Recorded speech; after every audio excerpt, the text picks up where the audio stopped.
Hello, everybody, and welcome to At the Coalface Live for this Friday, the 12th of November. It is awesome to be here with you again. I'm sorry I'm a few minutes late. I had a a lengthy conference call that ran a little bit long, so I do apologize for being about 7 minutes late at this stage. But hopefully you'll allow me to be a little bit late. I do have businesses to run, and so therefore occasionally I do have to stick with those and make sure that I'm doing my bit to make sure that they're successful.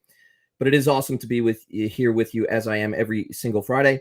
And as per usual, I'll run through the news. And then at the end, if there's any comments or questions, then I'll get back to those right at the end. And I will be using my new format, which I released for the first time last week, where we'll be covering off major headings or buckets of news, starting with retail news or retailer news, e-com platform news, marketplace news. I've added a new one this week, which is social media platform news.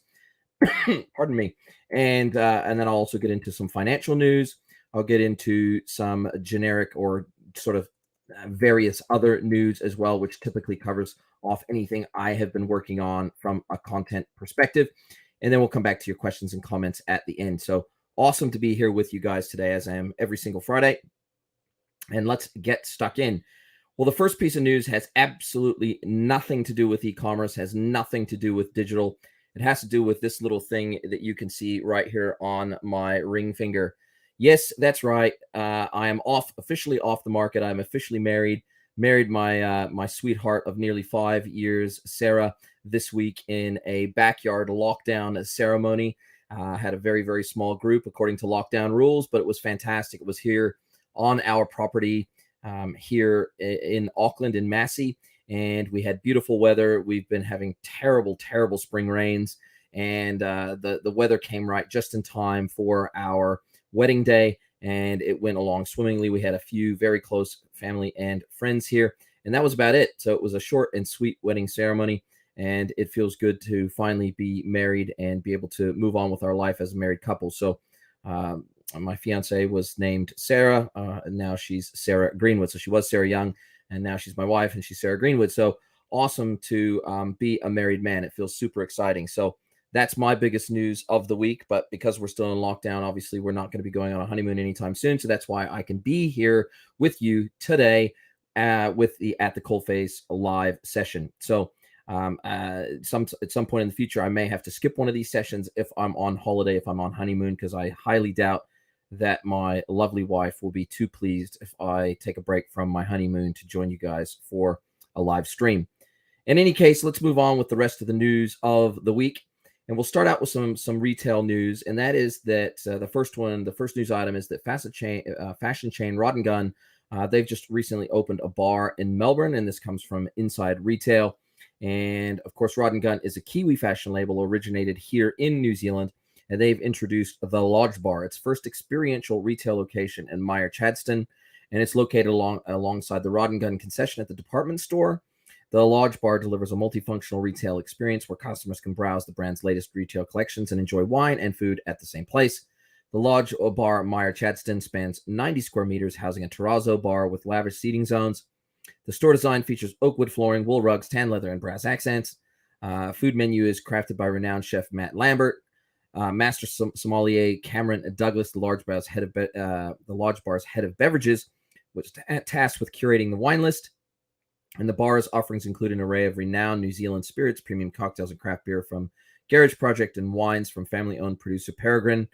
The Lodge Bar Meyer Chadstone follows the launch of two New Zealand locations, the Lodge Bar Queenstown and the Lodge Bar and Dining Auckland.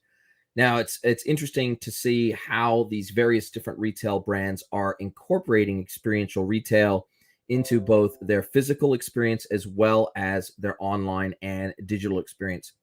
And we've seen other major brands do this down through the last sort of decade. We've seen them bring various different experiential retail components into what would otherwise be a fairly standard retail, boring experience. And when we look at brands like Culture Kings and then bringing in-house DJs and having signing sessions with very famous retail influencers and fashion influencers, when we look at some of these other brands that are doing very, very big product drops and launches and making them almost like a fashion show, and then we've obviously got Rod and Gun and other brands bringing in food, beverage, and other types of experiences into the overall retail experience. What this ultimately does is it builds brand and affinity, it breeds brand stickiness, and it effectively keeps customers in your physical locations for longer. So that is the ultimate goal. Obviously, if Rod and Gun can, even break even on their bars and experiences, but then ultimately that causes you to have a higher AOV in their physical retail stores or through their online store, then obviously it's a massive win for the brand. So they'll probably be very successful and very, profitable in their own right with these retail concessions or these bar concessions. But even if they weren't, even if they only broke even, the fact of the matter is this is expanding. You think of how much money and how much effort food brands spend just to get on an end cap in a supermarket, for example. When we think about, all the biscuits that we see and all the lollies that we see and the bags of chippies that we see and all these things that end up on the retail cap ends of aisles in your supermarkets, and the money that they spend to be presented in these very physical, very in your face ways. Well, this can be thought of in a very, very similar vein through a very similar lens, because at the end of the day, if you can have your brand in more places and intermingled and mixed with more experiences, then obviously brand recall will be higher. And when someone is in the consideration phase of something that you sell or something like what you sell, then it's a subconscious thing. It's going to be embedded in your subconscious. It's going to be embedded in your thought processes. It's going to be embedded in your consideration processes. So we're seeing this. We're even seeing brands like McDonald's bringing in experiential components to what is otherwise a pretty boring experience inside their stores. I was at I forget exactly which airport it was. I think it may have even been an Australian airport. I think it may have been Sydney, and this was a few years ago. And where they had the processing of the actual orders at McDonald's, it was upstairs behind a Perspex wall where you could actually see what they were making. And when they put the bags together, what happened is it got hooked onto this chain, and this chain was taking the bags down to the lower level, which is where the people at the counter were serving customers and then would hand those bags over to customers. Well, this whole visible experience of the food being made, as well as the whole transition between a bag being handed over to this chain and then brought down this sort of almost like a causeway type of experience, and then handed over to you at the counter. I saw probably 20 people standing back from the counter and taking photos and videos of this experience in what was otherwise a very standard McDonald's experience. And so experiential retail really includes how creative can we get? How can we make our retail experiences so unique and so compelling in their own right that all of a sudden it elevates our brand in the minds of the consumer and makes it stand out as something so unique that we want to share it on social media and with our friends. So obviously that's what Rod and Gun is trying to tap into. Now, the next piece of news comes out of Freedom Furniture. And this article comes out of Power Retail. And it talks about how Freedom Furniture plans to return to profitability. And what it says is that they're taking steps towards their digital transformation following a rocky start to restore the chain to profitability. Freedom Furniture is housed under Greenlit Brands, which operates retailers including Fantastic Furniture, Snooze, and OMF. The furniture retailer has stabilized its technology challenges by building new services and capabilities. This is to drive a transformed view of its digital platform, creating a singular view of its data. Freedom currently operates 58 stores across ANZ and has been underperforming in its profits and its sales. This new digital transformation aims to redevelop its personalized customer experience both online and in-store.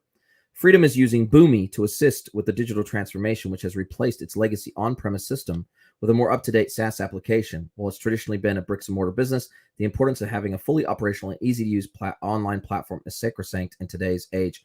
Now, I happen to have some insider knowledge of the Freedom Furniture business. I won't tell you all the details of how I have that inside knowledge, but it's not because I work with them. It's not because they're a client of mine. It's through some other channels that I kind of have a little bit of an understanding of the inner workings of this whole digital transformation process. And what I can say is, I think anytime they refer to something like Boomi, Dell Boomi, which is an integration platform, as their new online platform, that gives me cause for concern. That gives me pause for concern. I know that the entire chain is struggling with digital transformation. I know that they do not have a tremendous amount of digital capability inside the business. The business is relatively young and immature when it comes to digital and e-commerce capabilities. They don't necessarily know exactly how they're going to go forward from a, I guess, technology perspective. And this is all publicly available information. I'm not telling you anything you can't go and find out with a quick Google. You can go, you can use Built With on their existing website. And you can learn a whole bunch about a business through just good due diligence. So it's not like I'm spilling the tea, so to speak, but I guess I've got enough experience looking at this business from an outsider's perspective over the last couple of years to say that I have grave concerns about their business. I have grave concerns about most legacy furniture businesses that have not been able to keep up with modern digital and e-commerce capabilities. I've been extremely impressed with brands like Maka and other modern brands that either are e-commerce pure plays or they have embraced digital very early on and e-commerce very early on. And they invested massive sums of money and built up massive amounts of internal talent to allow them to be successful. And I just don't believe Freedom has done that. I believe that Freedom is lagging. I believe it's a lagging technology company. I believe that whilst their retail stores might have some cutting edge product that's maybe a bit unique to Freedom, when it comes to their digital capability, I suspect that they're going to continue to struggle for quite a few years to come. Hey, look, I'm happy to be wrong. However, I called this out in relation to another brand in New Zealand called Nido, Nido. And within literally months of me calling out their absolute shambolic retail experience as it relates to online, they had gone out of business. They blamed it on COVID. I blame it on a whole bunch of other reasons, such as their lack of embracing digital and e-commerce capabilities and their inability to get away from their dependence on physical retail to ensure their future, to make sure that they're sustainable, to make sure that they're profitable. I still think Freedom has an overdependence on physical retail. They don't understand how consumers have shifted online. They don't appreciate and respect just how many consumers have shifted online.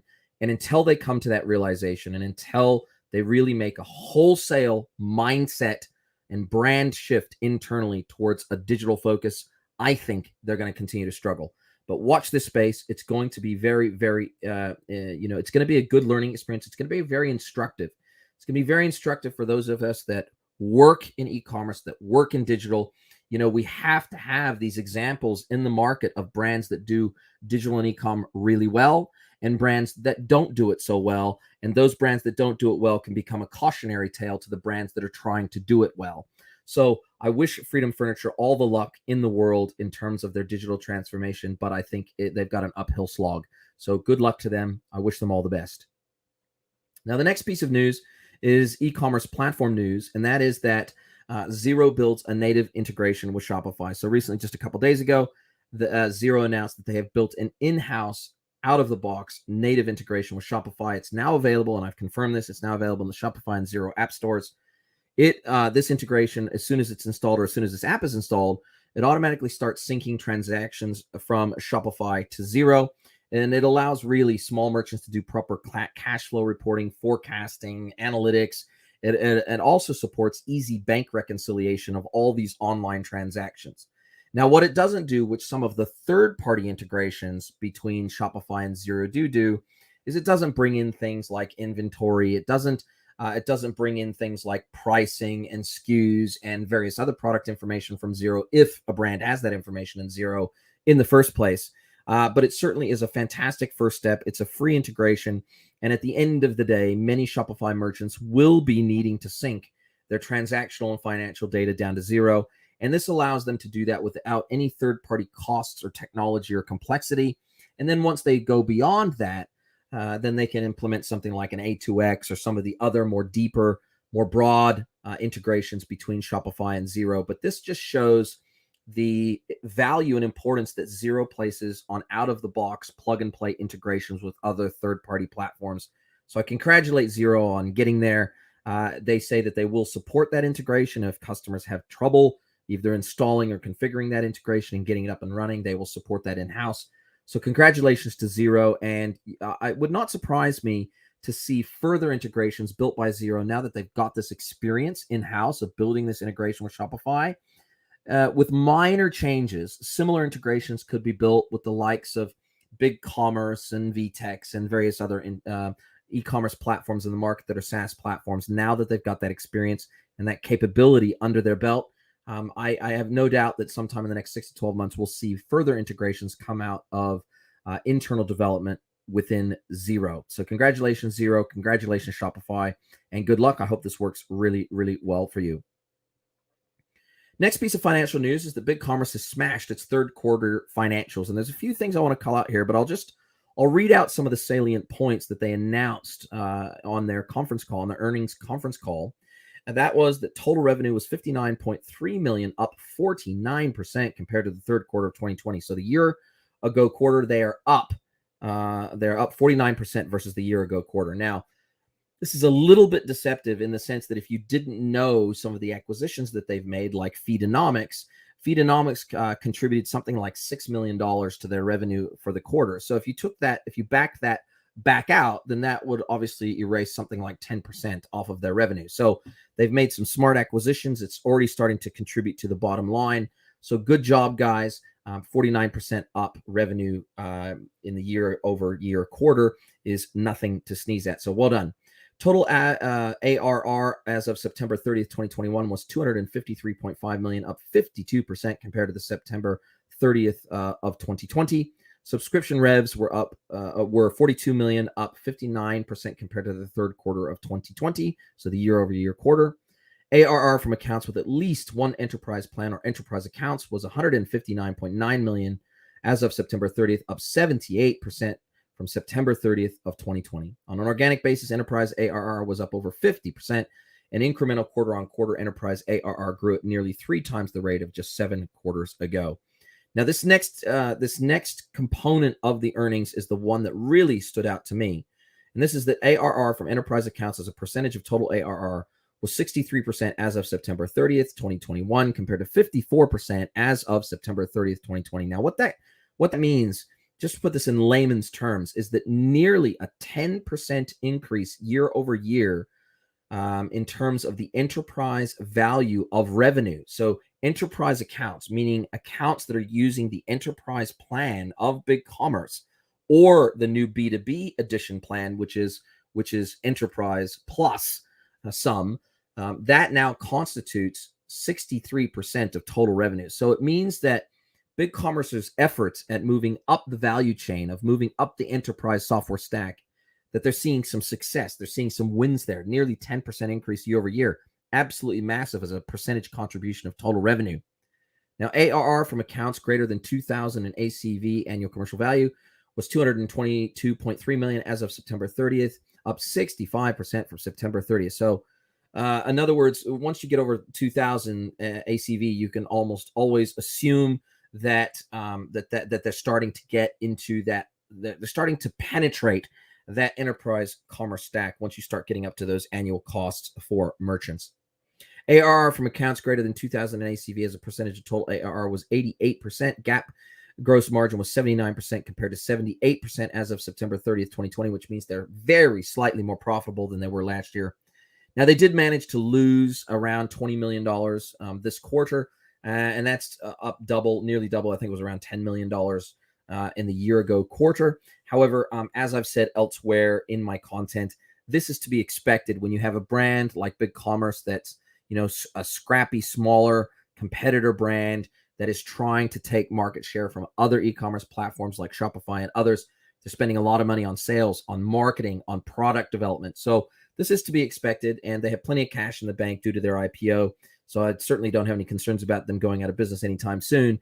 But they are still losing money. They are not profitable. And certainly if they decided to scale back product developments, scale back sales and marketing, then they could probably be pretty profitable overnight. But they're looking at long-term market share as their primary goal. So good on BigCommerce. Well done on your third quarter financials. You probably did better than a lot of analysts expected you to do. So good luck on the next quarter, and let's just see where the next quarter lands. Now, the next bucket of news is about marketplaces.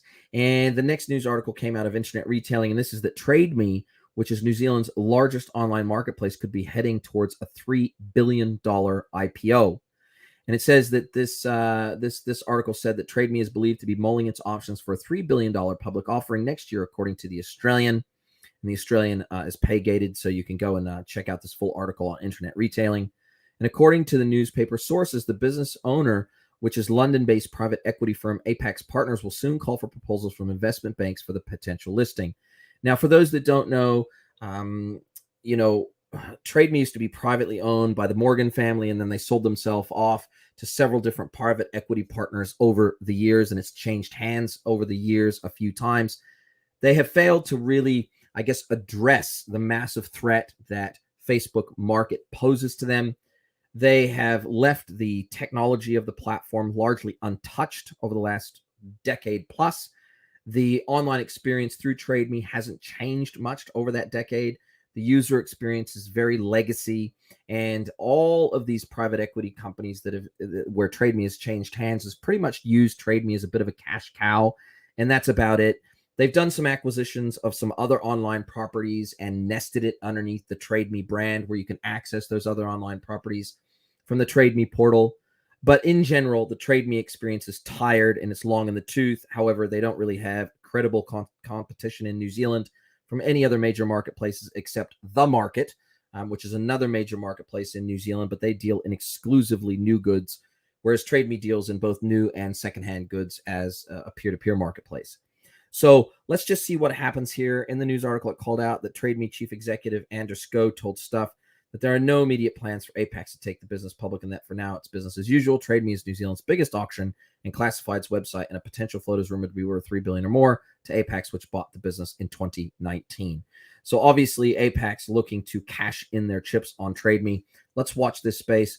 I'd love to see TradeMe get a massive makeover. I'd love to see some huge amount of money be put into TradeMe to, I guess, move them out of the 80s sort of look and feel that they have into the 2000s and into the 2020s. But let's just see if that remains. I mean, it remains to be seen what would happen if they went public. I suspect that if they did go public, then they would be seeing massive pressure from shareholders to go ahead and upgrade their experience to be more modern and more competitive. But let's just see how it all plays out. Now, the next chunk of news is social media platform news. And this first piece of news comes out of Internet Retailing, and it is that Meta is looking into launching its own retail stores in the United States. So Meta is obviously the parent company rebrand of Facebook, which was announced last week. And the article called out that Facebook's parent company Meta is looking into opening its own retail stores in the United States, according to a report in the New York Times, which again is pay gated. But if you want to read this news, then go to Internet Retailing. The stores will largely be used to show off the business's physical goods, such as VR headsets and video chat tablets, which are already sold in other chains across the country, and they'll allow consumers to try them out in a bid to get them hooked into Meta's forthcoming Metaverse. And according to Mark Zuckerberg, today we are seen as a social media company, but in our DNA, we are a company that builds technology to connect people.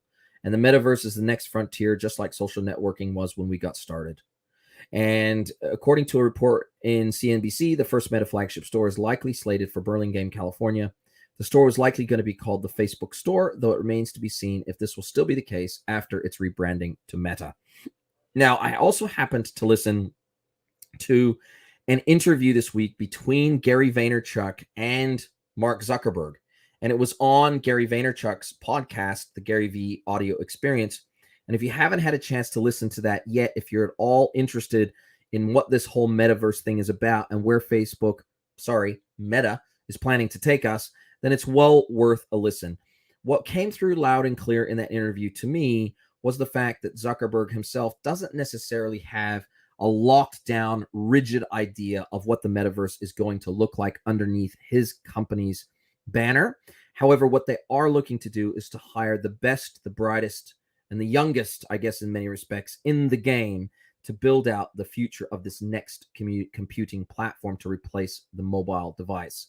So Zuckerberg is pushing in many, many chips. They're slated to spend about $10 billion over the next 12 months on VR, AR, and their metaverse efforts. And so it remains to be seen just when they expect to be making money and profits from this. but they're certainly playing the long game. Zuckerberg is always very clever about playing the long game of customer attention. And he obviously sees the metaverse, we might as well just call it the Matrix, as the future of computing. So let's just see how this one plays out. Now, the next piece of news is in marketplace news, and that is that Alibaba takes in $84.54 billion in orders in toned down Singles Day. And this is an article from Reuters. Chinese e-commerce giant Alibaba Group recorded 540.3 billion yuan, which is 84.54 billion in orders or gross merchandise value, GMV, over its 11-day Singles Day sales event, marking a roughly 14% increase from the year prior. So 14% year over year off of a really high base is nothing to sneeze at, although they say that the sales growth has slowed year over year. And it says the results come as overall consumption in China slows and cap a relatively muted version of a sales festival that Alibaba once aggressively promoted. Before the sales period began, analysts had said that they expected Alibaba to report only a minor increase in GMV this year, citing slow in retail sales, supply shortages, power disruptions, and COVID-19 lockdowns. Alibaba turned China's informal Singles Day into a shopping event in 2009. That was when they first announced it, and built it into the world's biggest online sales fest, dwarfing Cyber Monday in the United States. Since then, the festival, which Alibaba last year stretched to an 11-day event with the best deals concentrated in 2 discount periods, November 1 to 3 and November 11, has become a closely watched gauge of consumer sentiment in the world's second largest economy. Last year, the company racked up $74 billion in GMV over the event's 11 days. So although they call it Singles Day, it's more like, Singles week and a half. So it's still an absolutely incredible number when we look at $84.5 billion, and that's over $8 billion a day. That is just absolutely staggering in terms of the spending that has gone on across the Alibaba group of web and e-commerce platforms. So, that bodes well for obviously the economy in China. And if that is indicative of what we can expect over Black Friday and Cyber Monday in the rest of the world, then it bodes well for the rest of these sales holidays leading into Christmas. Now we move into the financial news, and financial news kicks off with the news that Unity acquires Weta Digital for US $1.6 billion. And this was just announced, I think it was a day and a half ago. And Unity, the world's leading platform for creating and operating interactive real-time 3D or RT3D content, they're basically a gaming platform, announced it has entered into a definitive agreement to acquire Weta Digital's tools, pipeline, technology, and engineering talent. Pardon me. Ultimately, this acquisition is designed to put Weta's incredibly exclusive and sophisticated visual effects tools into the hands of millions of creators and artists around the world, and once integrated into the Unity platform, enable the next generation of RT3D creativity and shape the future of the metaverse. So Unity is already using the term metaverse right alongside Meta. And it says Weta Digital will join Unity's Create Solutions team focused on the continual evolution of Weta Digital's dozens of proprietary graphics and VFX tools such as Manuka, Lumberjack, Loki, Squid, Barbershop, High Def, City Builder, and many more. In the future, with Unity's deep expertise in real time, these world-class artist tools will be available to creators through an accessible cloud-based workflow. Now, for those that don't know, Weta Digital is a New Zealand-based company founded by Peter Jackson of Lord of the Rings fame. Weta Digital is also very, very famous for their work on Avatar. They're famous for their digital movie production and post-production technology. Most of it, the vast majority of it, developed actually in-house at Weta Digital in Wellington. And so these tools, these technologies, these groups of names of tools that I just read out to you are being acquired by Unity and are going to be rolled into their gaming development and content platforms. And then and I read this in several different articles, what they're looking to do after that is to expose these to content creators on a subscription basis as a SaaS creator platform. So, obviously Peter Jackson wanted to cash in his chips. $1.6 billion is a heck of a lot of chips to cash in. So good on him. And there's one other team there that will remain in-house at Weta that have not been bought. And so that will be broken out as a separate business unit from Weta Digital.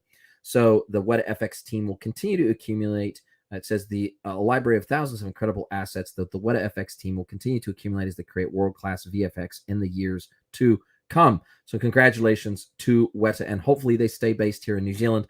Hopefully the engineering talent stays with the company. Something like 275 engineers are moving across to Unity. although they will, at least at this stage, continue to be based in New Zealand down in Wellington.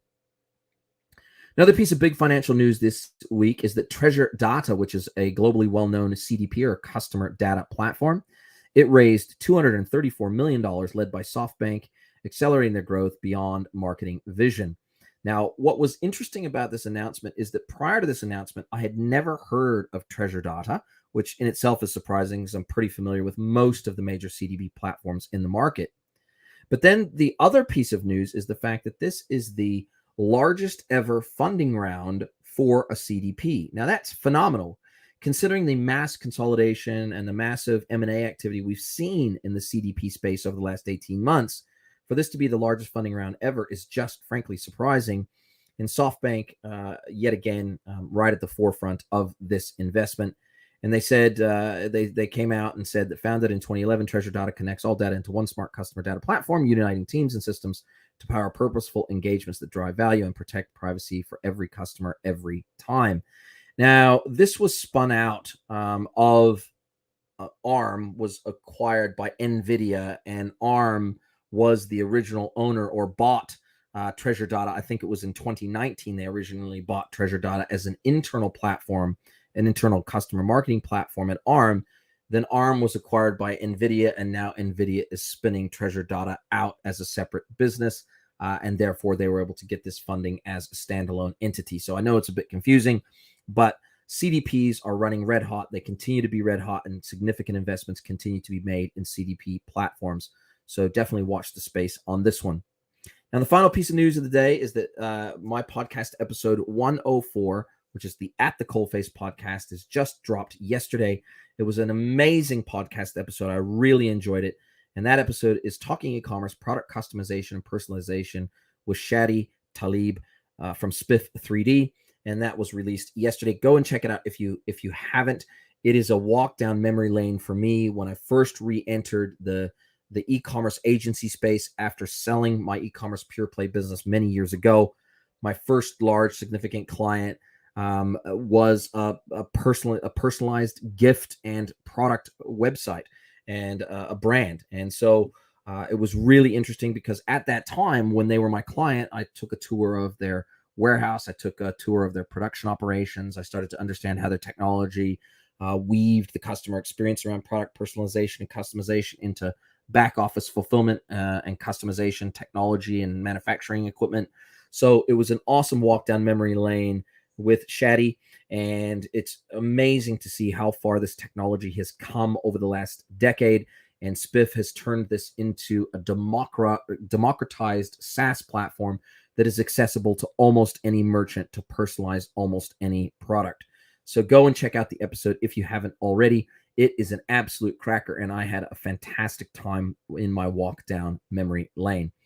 So thank you very much for spending your time with me today. As I said, I was a little bit late today. My apologies, but we have run to nearly exactly to time. We're about 33 minutes into the live session here. Thank you very much for spending your time with me. I hope you found the information interesting, and have a fantastic weekend. And I will look forward to catching up with you online through LinkedIn, through Facebook, through YouTube, through Instagram, through TikTok, and everywhere else that I am. And I will look forward to seeing you next Friday for the next edition of At the Coalface Live. Have a fantastic weekend. Cheers, guys. Bye-bye.